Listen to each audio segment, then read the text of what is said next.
Okay, welcome back to Reign of Blood, the true story of the epic clash between the Spanish and Aztec empires.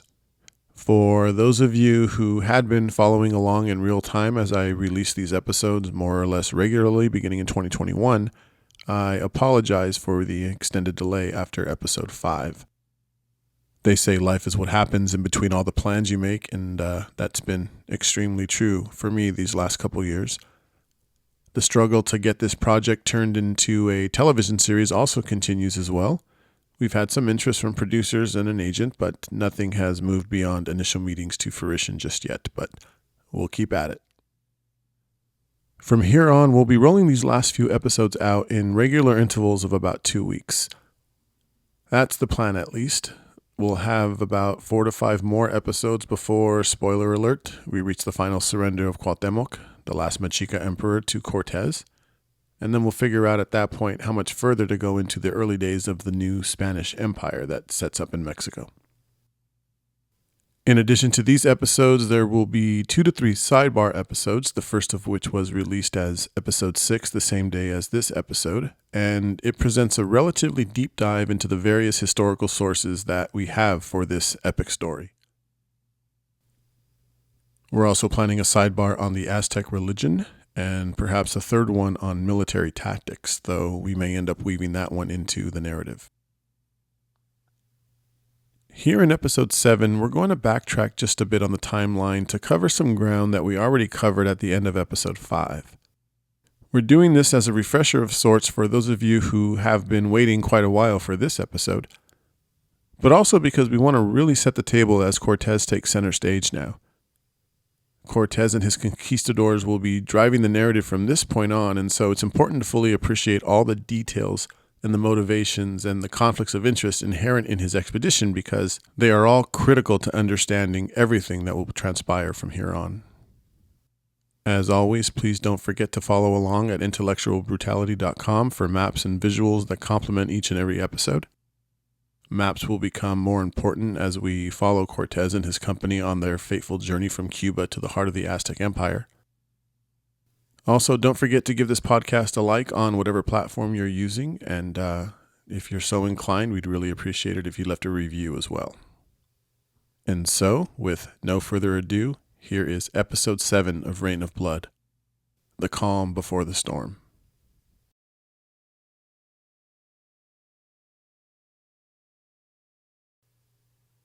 We left our story in 1518. Diego Velasquez de Cuellar is the governor of Cuba and de facto the most powerful man in Spain's New World colonies, which at this time are mostly limited to the major islands of the Caribbean.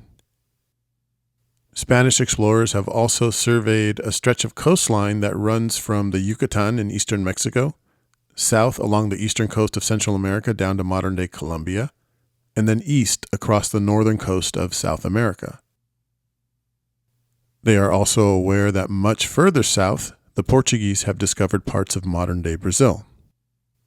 Nascent Spanish colonies have been set up in Darien, in modern-day Panama, but those will all fail for a variety of reasons, and so the real activity is to this point confined to this very small pocket of the Caribbean and its western shore.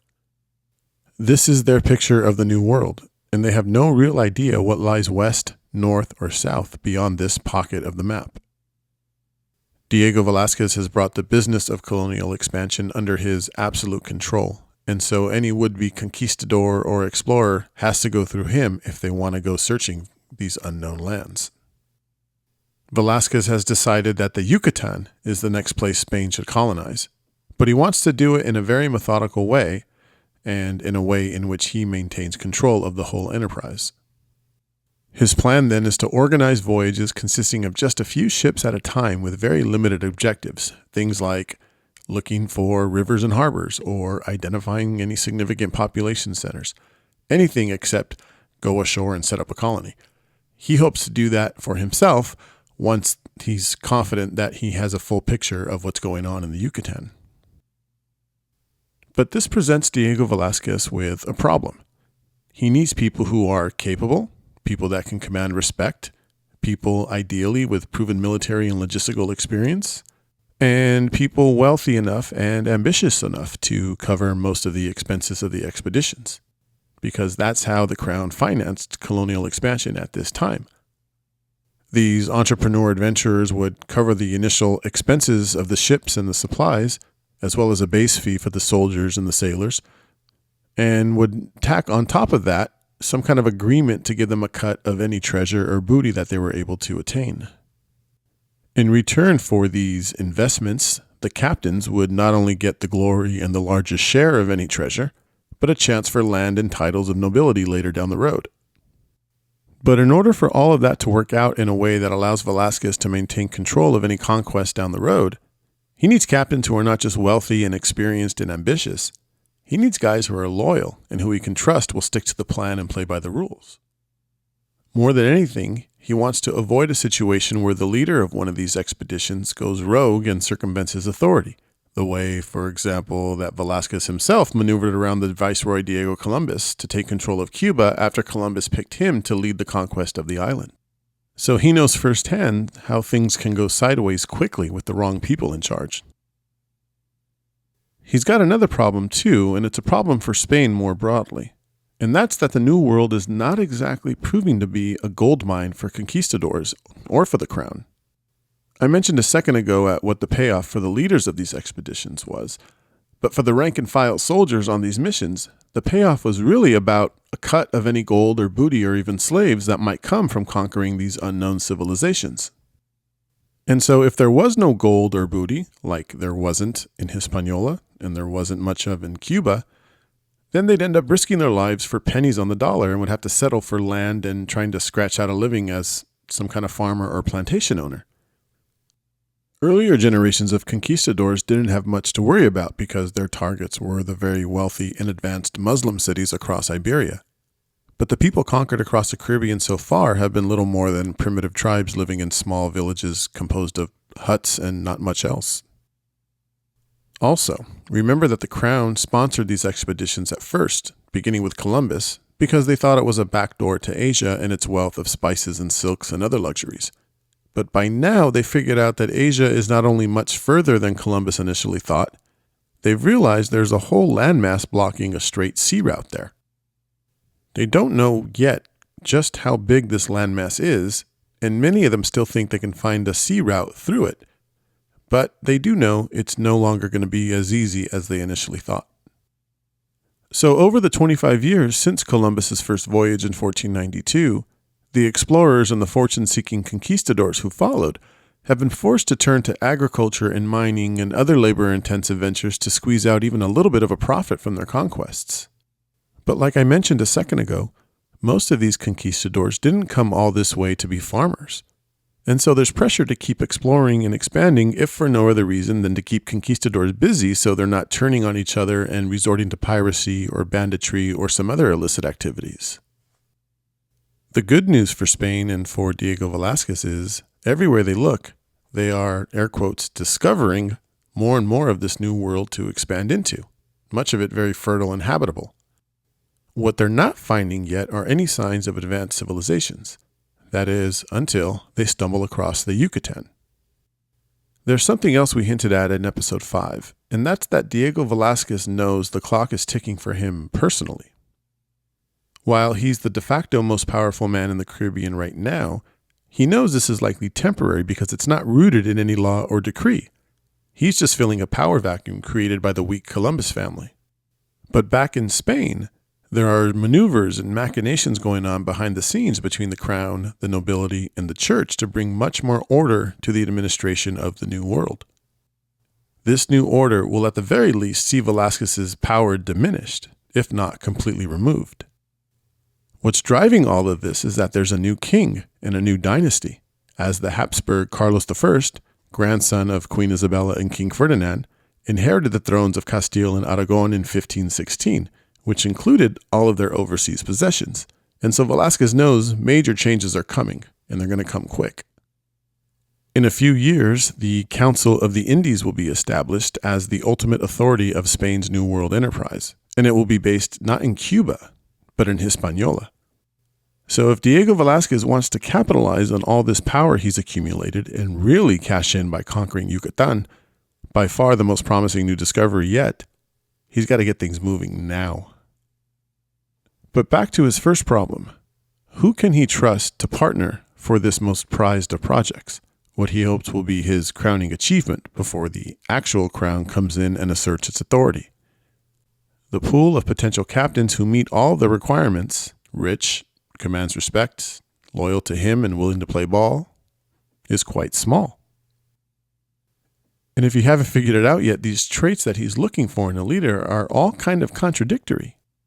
For example, if someone is rich and ambitious and has the hubris to believe he can lead one of these expeditions of conquest, he is almost by definition easily capable of maneuvering around Velazquez's authority and staking his own claim, right? And if he has the loyalty of rank-and-file soldiers, that too is a potential threat to Velazquez. And so as he's planning out these missions, he's going to employ a variety of tactics to keep his captains in check. At least, he hopes. For the first expedition to the Yucatan in 1517, he chose Francisco Hernandez de Córdoba, an exceptionally wealthy plantation owner in Cuba, and he was also the leader of a group of conquistadors who had returned from one of the failed Darien colonies in Panama. Velazquez's plan to keep Hernandez de Córdoba in check appears to have been to give him a very narrow mission, limiting him to exploration, mapping the coasts, looking for fresh water, things like that. He also limited his flotilla to a modest 3 ships and a paltry 100 or so men, a force way too small by design to do anything too ambitious. Hernandez de Córdoba's plan was to sail to the coast of the Yucatan and then turn north, see how far it went, which he does, but then the coast turned west and then back south, making him think the Yucatan might be an island. While he and his men were on shore foraging for water, he was ambushed by a patrol of Mayan warriors, as we covered in our last episode, and only a handful of them survived the journey back to Cuba. Hernandez de Córdoba himself suffered major injuries in the ambush, as you'll recall, and he dies just days after reporting his findings to Velazquez. Findings which included not only long-sought signs of advanced civilization like substantial population centers and stone buildings, but more definitive information about a wealthy and powerful king from a magical city somewhere to the west. For the second expedition, Velazquez selects Juan de Grijalva to lead it. Grijalva was his nephew or his cousin and was a wealthy and influential landowner in Cuba. He embarked from the port town of Matanzas, about 50 miles east of Havana along Cuba's north coast, and he's got 4 ships and nearly 300 men under his command, an increase clearly designed to prevent another disaster like the first voyage. But again, Diego Velazquez limits the scope of the mission.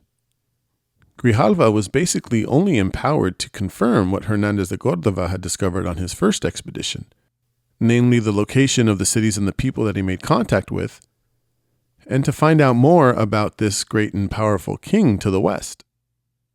Not long after Grijalva departs in spring of 1518, Velazquez began planning the third expedition, which he wanted to be ready to depart as soon as Grijalva returned or at least sent word about his progress. And to lead this third expedition, he's decided to appoint Hernan Cortés. As we covered in episode 5, Cortés was Velazquez's one-time protege and a friend and a member of his extended family by way of marriage, and he made a name for himself on the battlefield helping Velazquez conquer Cuba. But the two had a falling out with each other over a personal matter that's not fully understood, and Cortés found himself outside of Velazquez's inner circle for much of the 1510s. He was relegated to a series of minor administrative posts and left to build up his substantial plantation. And so Velazquez reaching out to Cortés now for the third expedition shows that he clearly wasn't his first choice. There's even a suggestion in the sources that he asked 2 of his cousins first, both of whom declined, before he approaches Cortés for the third expedition. Despite any misgivings he may have had, he's clearly the best available option for all the reasons that we discussed earlier. Cortés, however, doesn't appear at all interested in alleviating any concerns Velazquez may have had about him. Sensing this was the opportunity he'd long hoped for, he wasted no time getting to work. As soon as Velazquez told him he'd be leading the third expedition, he began marshaling resources and recruiting men from all over the Caribbean. Lucky for him, news of the first 2 expeditions had reignited the fervor for conquest across the region, and so he's got no shortage of willing and able sailors and soldiers to join him. For whatever reason, Velasquez doesn't seem concerned at this point, almost as if he's talking himself into believing that all of Cortés's enthusiasm is a net positive. He knows this third expedition must up the ante, and he's made it clear it would be larger than the first two, perhaps twice the size. And so all of Cortés's activity seems like a good thing at this point. But while Velasquez might be a little overconfident in his ability to keep Cortés in line with his charm, he's no idiot. He knows that giving Cortés command of this many more men would require more guardrails to keep him in line. And so he starts recruiting his own men from among the nobility in Cuba to serve as lieutenants to Cortés, who could collectively rein him in if he decides to go rogue, or so he hopes. Cortés, for his part, seems to notice this, and so he sets out building his own circle of nobles to counter the Velasquez loyalists who would be embedded into his force. Despite his years in the political wilderness, Cortés seems to have maintained his social status and reputation among his peers across the Caribbean, and that likely meant a network of patronage as well. Many of those peers would have served alongside Cortés during the conquest of Cuba, but many of them have settled down on their plantations. Or maybe they're working in cushy administrative posts somewhere, raising families in some cases, getting fat and rich and comfortable in other cases. So Cortés has to convince them to come out of retirement, as it were, and take another roll of the dice on a conquest. This time one that has a lot more promise, to be sure, but it also has a lot more danger. In other words, Cortés has to be part salesman, part negotiator, and part football coach giving a locker room speech before a big game. Besides the men he'd need for the expedition, Cortés, as the captain, was charged with securing the ships and outfitting them with weapons and supplies. Just think about all those logistics that go into an operation like this, and then remember we're talking about the early 1500s.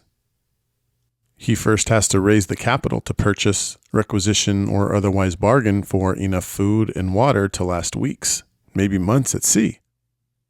Food for ships in the 1500s consisted of mostly dried and salted fish, or maybe pork, hardtack bread likely made from cassava, a kind of starchy root native to the Caribbean, and if they were lucky, maybe a few portions of rice or beans, maybe chickpeas, maybe some nuts, and maybe some wine, though those were much harder to come by in Cuba at this time.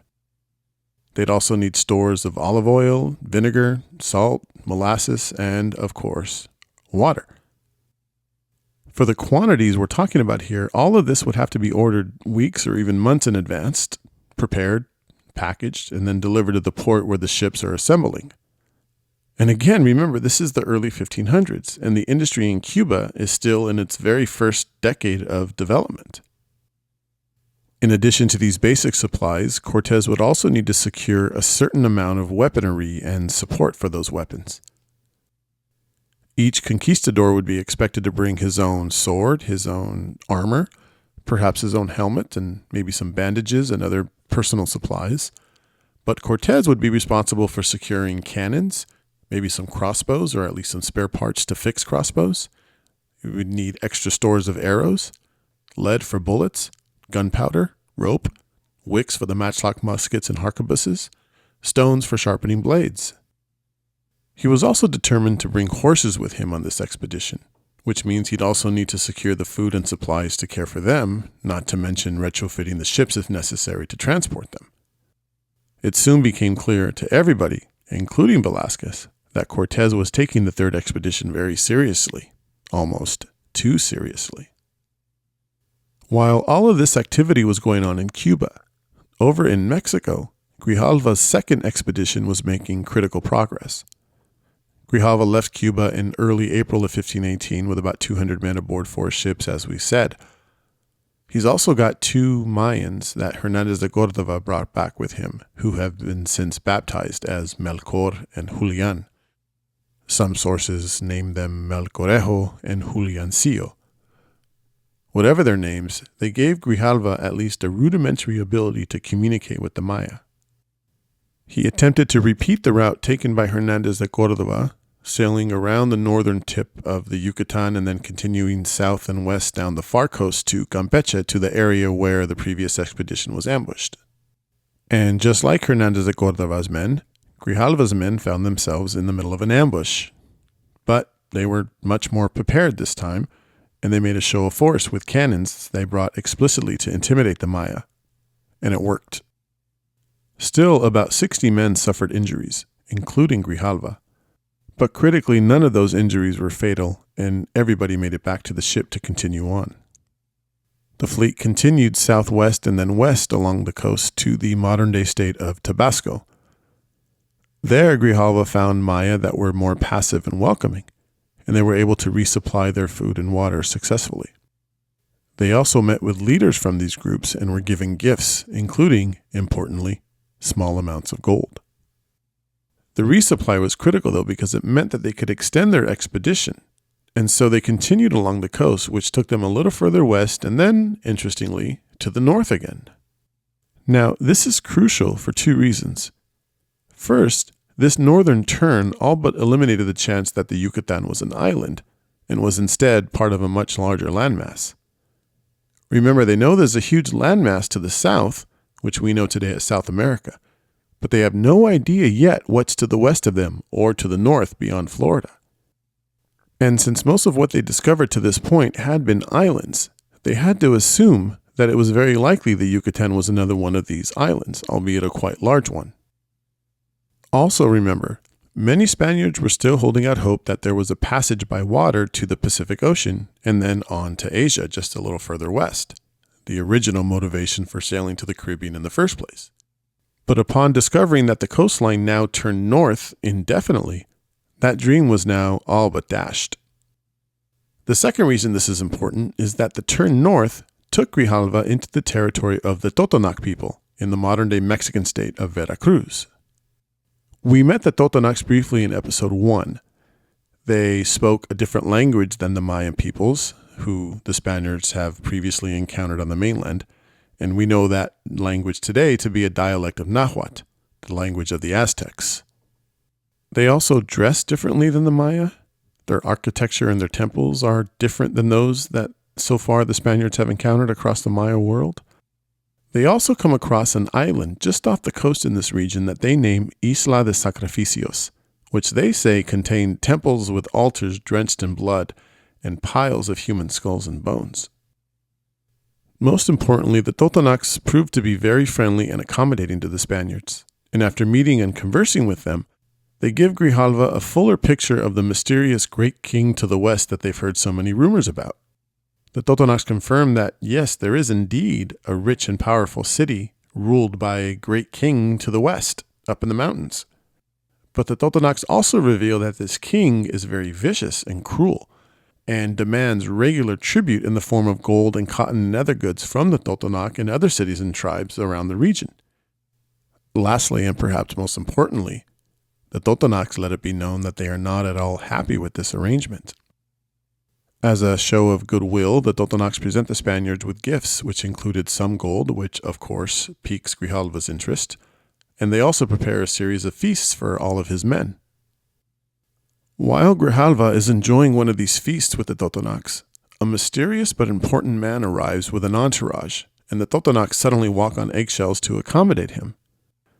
It turns out this man is an envoy from Tenochtitlan sent by Moctezuma himself to both gather intelligence on these strangers and sort of remind the Totonacs who's really in charge. After setting the Totonacs straight, the envoy turned to the Spaniards and presented gifts.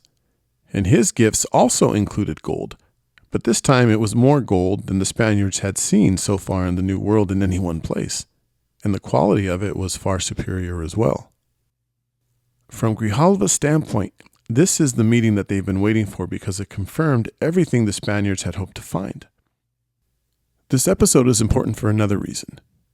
This encounter between Grijalva and the envoy from Tenochtitlan tells us that the Aztecs had almost certainly been aware of the Spanish presence for months, perhaps even years, at least in the very broadest of terms, right? They knew these strangers were from a completely different civilization that they hadn't encountered before somewhere across the Great Ocean. They would have heard reports of their ships, which the Aztec sources described as floating mountains. And they would have also heard descriptions of their skin color, their facial hair, their clothes, and maybe their armor and weapons. And so the envoy from Tenochtitlan showing up with gifts to meet with the Spaniards shows that the Aztecs were being very proactive about this situation. More on that in a minute. Now, this leads us to an element of this story that many of you may be familiar with, and it's a twist that has sort of lingered over time as the story has been told and retold. And that's the twist that the Aztecs believed somehow that the Spaniards were gods returning to fulfill the prophecy of Quetzalcoatl, with Cortés somehow being the reincarnated god Quetzalcoatl himself. We're going to get more into this in a sidebar episode on Aztec religion, as I mentioned, but I'll address this briefly here in broad terms. First off, it's important to remember that the Aztecs were an ancient society by historical standards. And like all ancient societies, their geographical picture of the world around them would have been quite small. For them, the whole of the habitable world would have been limited to modern-day central Mexico and Central America. This relative paradise in their mind was surrounded by great oceans to the east and the west, and unknown expanses of desert to the north and jungle to the south. They would have had little to no clue about what lied beyond those great geographical boundaries, and they didn't seem much interested in learning either. It's unlikely, though possible, that they knew about the great Inca civilization in South America, at least through rumors, but there was no formal contact or trade of any kind. And that was it. That was their world. Anything within this worldview was easy to process. For example, they were used to dealing with bands of nomads from the north who would wander into the more civilized areas of central Mexico from time to time. They knew about the Tarascan Empire to the west, and the Mayan lands to the southeast, of course. And as they expanded south, they encountered Zapotecs and Mixtecs that also fit easily into this worldview. But because they had no picture in their minds about what was beyond the great oceans, they could not process people coming from the sea. This ancientness of their civilization, if we can call it that, also framed their understanding of the universe more broadly, which meant that their cosmology had much more in common with the ancient Egyptians and Mesopotamians than with Renaissance Europe. And like those ancient societies, the Aztecs and all Mesoamericans for that matter, worshipped many gods that had their own mythologies often tied to or at least rooted in natural phenomena. This meant that there was no separation of science and religion in the Aztec mind when it came to the universe. Cosmology and theology were one and the same. In the specific case of the Aztecs, the core beliefs that framed their understanding of the universe and their religion revolved around a mythology that the universe had been destroyed and reborn 4 times in the past, and they understood that they were currently living in the universe of the 5th sun. This meant, logically in their mind at least, that the universe of this 5th sun, or quinto sol in Spanish, would also be destroyed at some point in the future, and the whole objective of their religious rituals, including human sacrifice, was to keep the gods happy in order to forestall the end of the current universe as long as possible. And so everything from famines to natural disasters to floods and any other event that impacted their world would have been processed as a God-driven phenomena and contextualized as part of some greater shift in their fortunes, either toward or away from the collapse of the world of the 5th sun. So looking at the conquest from this standpoint, it's highly likely that any attempt the Aztecs made to understand and process what the arrival of these strangers from beyond the oceans meant would have been framed by the intellectual and spiritual tools available to them, which were primitive by the standards of the old world in the 1500s, to say nothing of our modern standards, right? This isn't a knock on the Aztecs, nor are these limitations of the imagination unique to them. Civilizations throughout history have all been limited by their understanding of how the world and the universe worked, or lack thereof. The Greeks and Romans and other ancient peoples attributed victories and defeats in wars to the favor or the anger of the gods, and they made offerings and sacrifices in an attempt to curry favor with those gods. When the bubonic plague hit Europe, many, perhaps most, assumed it was some great punishment from God for lacking faith or fervor or otherwise straying from his will. The Spaniards themselves believed that their fervent brand of Catholicism was instrumental to their victory in the Reconquista and the creation and expansion of their empire in the Caribbean. They also believed that their growing wealth and power across the globe could all be attributed to the will of God. Even in our modern day, despite all of our advances in science and technology and our much more thorough understanding of the universe, you still hear people of all stripes and religions and all levels of education and even the most advanced nations process these complex crises and catastrophes in these supernatural terms. In just my lifetime, we've seen everything from AIDS to 9/11 to the COVID-19 pandemic portrayed by political and religious leaders as retributions from God inflicted to punish society's sins. So that the Aztecs would process the arrival of the Spaniards in these supernatural, almost apocalyptic terms is not only believable, but likely. These are, at the end of the day, very human reactions, and they, like all of us, were limited by the intellectual tools available to them. But, and this is a huge but, while the limits of their worldview and the inextricable nature of the religious impact on that worldview surely affected their response to the Spaniards more broadly, it's important to point out when certain features of the story, especially those told by Eurocentric historians, goes off the rails. And one of the biggest features for which this is the case is the theory that specifically links Cortés to the god Quetzalcoatl, and the resulting conclusion that the linkage somehow explains why the Aztecs didn't resist the Spaniards more aggressively. First of all, this theory, and it's just that, a theory, and one that modern historians put little stock in, by the way, it seems to have originated from Spanish sources writing decades after the conquest. And there are any number of motives that these Spanish sources would have had for advancing this theory in the first place. But perhaps more crucially, there's no mention of the Quetzalcoatl myth in the native sources that we do have. None whatsoever.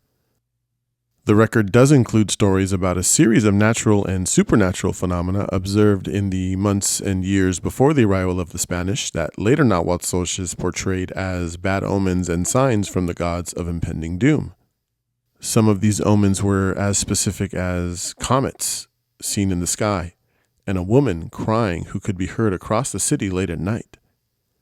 And so when something as significant as the Quetzalcoatl myth is completely absent from the Aztec record, I think we could all but ignore it, at least ignore it as a major factor that may have swung the encounter one way or another. If this had been a major factor, and the Aztecs really had seen the Spaniards as gods returning to fulfill prophecy, then I think we would have seen signs of this during Grijalva's encounter with the envoy from Tenochtitlan, which was in fact the first time the Spaniards and the Aztecs engaged directly. Instead, what we see is the Mexica leadership neither intimidated nor acting with any great deference. This suggests that they were not only aware of the Spanish incursion long before this first meeting, but also acting with great intent to understand them and gauge their intentions. To me, this shows both a sophistication and a command of the affairs unfolding before them from the very beginning. To put it another way, just as the Spanish were organizing their moves and resources to pursue the rumors of the existence of the Aztecs, even if they didn't fully understand exactly who they were or the extent of their wealth and power, the Aztecs too were organizing and mobilizing their resources to understand and engage with the Spanish. To put it yet another way, just to drive home the point, the Aztecs were no helpless victims. They were not inferior pawns being played by the superior Spanish, and their ultimate demise was by no means inevitable at this point. Though the record we do have shows that they were concerned about these strangers, there's nothing in the sources that even hints that the Aztecs were in awe or somehow paralyzed by fear or otherwise overwhelmed by the sudden appearance of the Spanish. If anything, all the evidence suggests that the Aztecs felt like they were in complete control of the situation. And this shouldn't be surprising. This is their turf after all, their domain, their home stadium. And even though they're probably unhappy about the Totonacs closing up to the Spanish, they seem to be acting rationally and methodically. We're going to see this play out at every stage of the encounter, but especially at this very early stage, the moves and the counter moves are more reminiscent of two heavyweight boxers feeling each other out in the early rounds of a fight, trying to understand each other's movements and intentions, probing for insights and weaknesses, as opposed to a mismatch where one dominant fighter is imposing his will on an inferior foe, and the outcome is a foregone conclusion from the jump. By all accounts, Grijalva's expedition to this point had been a massive success. He's made it all the way to Veracruz, beyond the Yucatan. He's avoided the hostile Mayans that ambushed Hernandez de Córdoba and made contact with the Mayan people of Campeche, who proved to be far more friendly and even allowed him to resupply. He discovered, air quotes, a new group of people called the Totonacs who speak a completely different language. And he's not only confirmed the existence of the mysterious great and powerful king to the west they've heard so much about over the years, he's met an envoy from him. And he's gotten some pretty good intel from this envoy and the Totonacs about who this great king is and how great his city up in the mountains might be. And, maybe most importantly, he's gotten his hands on gold. Not a lot, but enough and of sufficient quality to convince him that there's much, much more of this stuff to be found, either in the form of treasure from conquered cities or from mines. So Grijalva's feeling pretty good at this point. He's been resupplied with food and water. He's got a friendly base of operations with the Totonacs. He's riding pretty high. Because he has so much good news, he decides this is a great time to update Diego Velazquez back in Cuba on all the progress he's made. But rather than return himself, he decides to send one ship back with a report in the fall of 1518, and then continue with the 3 other ships to explore more of the coast.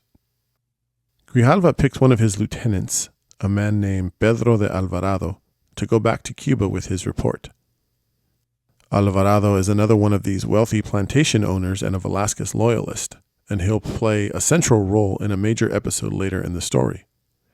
But he and Grijalva have clashed multiple times throughout the course of the expedition, and tensions blew over when Alvarado took his ship to explore a river without Grijalva's permission. So Grijalva decides this is a good opportunity to kill 2 birds with 1 stone by both ridding himself of a nuisance and getting word to Velazquez about all the great things he's found. Alvarado arrives back in Cuba just after the turn of the new year, and he gives Grijalva's report to Velazquez. While the news would have been seen as net positive, it presents Velazquez with a new problem. Grijalva has confirmed many of the things he planned for Cortés to investigate, and now he's not sending Cortés off into the unknown, but into a situation where the stakes are suddenly quite clear, and much higher than they were before Velazquez selected Cortés. And remember, he's had issues with Cortés from the very beginning, and now those apprehensions are starting to make him second-guess the whole enterprise. But as we mentioned earlier, Cortés is deep into the planning and the mobilization of this 3rd expedition, and the momentum among the men was almost too great to stop. So instead, Velazquez decides he's going to allow the 3rd expedition to proceed, but with some new restrictions. Not long before Cortés is expected to sail, Velazquez calls him in for a briefing, ostensibly to go over Grijalva's report. But while there, he drops the hammer on Cortés. He tells him that his fleet is to rendezvous with Grijalva and join forces, and then coordinate under Grijalva's overall command. He also tellingly orders Cortés to have his men sleep on their ships each and every night. This order was likely framed as a way to avoid the kind of ambush that crushed Hernandez de Córdoba's expedition, but with the benefit of hindsight, we can clearly see it was also an attempt to keep Cortés tethered to the coast and prevent him from venturing too far inland. As an added layer of insurance, Velazquez insisted that Pedro de Alvarado join Cortés. This was in theory because Alvarado now had the benefit of first-hand knowledge of the people and places Cortés would be engaging with, and he also had a rough idea of where Grijalva would be as they attempted to rendezvous with him. But it's pretty clear that this was really just another attempt to install people who would keep Cortés in line. Alvarado would recruit his 2 brothers to come along as well, and they would join the others who were picked by the governor to form a very decisive pro-Velazquez faction of senior lieutenants to act as a check on Cortés. Cortés, for his part, countered with a loyal faction of his own, composed of members of the expedition's senior leadership and the rank and file. But the faction of Velazquez loyalists would prove to be a persistent thorn in his side for the duration of the conquest, as we'll see. Even after Velazquez clipped his wings in so many ways, Cortés continued to mobilize his men and marshal supplies and weapons undeterred. He even took out considerable loans to purchase supplies for what was turning out to be a massive force.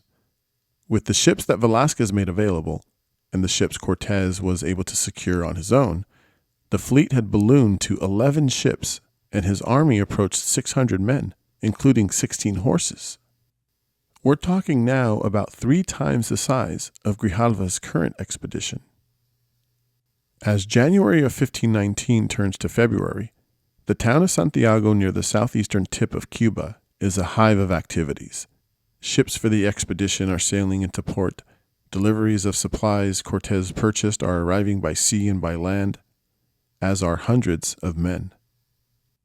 But then something happens literally hours before the fleet is set to embark. For some reason, Velazquez gets cold feet and tries to call the whole thing off. He orders Cortés arrested and sends officials to the docks to put him in chains. The sources aren't completely clear about what the straw was that broke the camel's back for Velazquez. Cortés mentions nothing about this in his letters since it's in his interest to carry on like this incident never happened. We don't have a clear account from Velazquez's perspective either, as this is probably quite embarrassing for him and he doesn't want to appear like he's not in control. We do know Cortés had many rivals and even some enemies in Cuba who were not happy about his selection to lead the third expedition. And there are reports of many of them complaining to Velazquez from the get-go, trying to derail Cortés's appointment. It's possible that one of them finally convinced Velazquez to act at the 11th hour. Whatever the cause of his change of heart, Velazquez is too late, quite literally minutes too late. When Cortés learned about the governor's plans to arrest him, he gave the order to all of his men to board their ships, which they began to do on the night of February 17, 1519. At dawn on February 18th, the fleet set sail. Velazquez's agents arrived at the port just in time to see the ships sailing away out of the harbor toward the open ocean. So Cortés gets away with his full fleet, but he does so with the full knowledge that he's essentially a fugitive running from the law. It's unclear how many of his men knew that Velazquez ordered him arrested. It's likely that they didn't, because if they did, the governor's loyalists would have arrested Cortés themselves or otherwise prevented him from setting sail. Nevertheless, Cortés departs surrounded by people suspicious of him who have been ordered by Velazquez to undermine him if he decides to violate his very restrictive orders. And technically, Cortés knows he's in open rebellion not only against the governor of Cuba, but against the crown of Spain as well, which means this is his one final roll of the dice. If he fails, he knows there's literally no turning back to the life that he had before. Episode 8 will be out soon.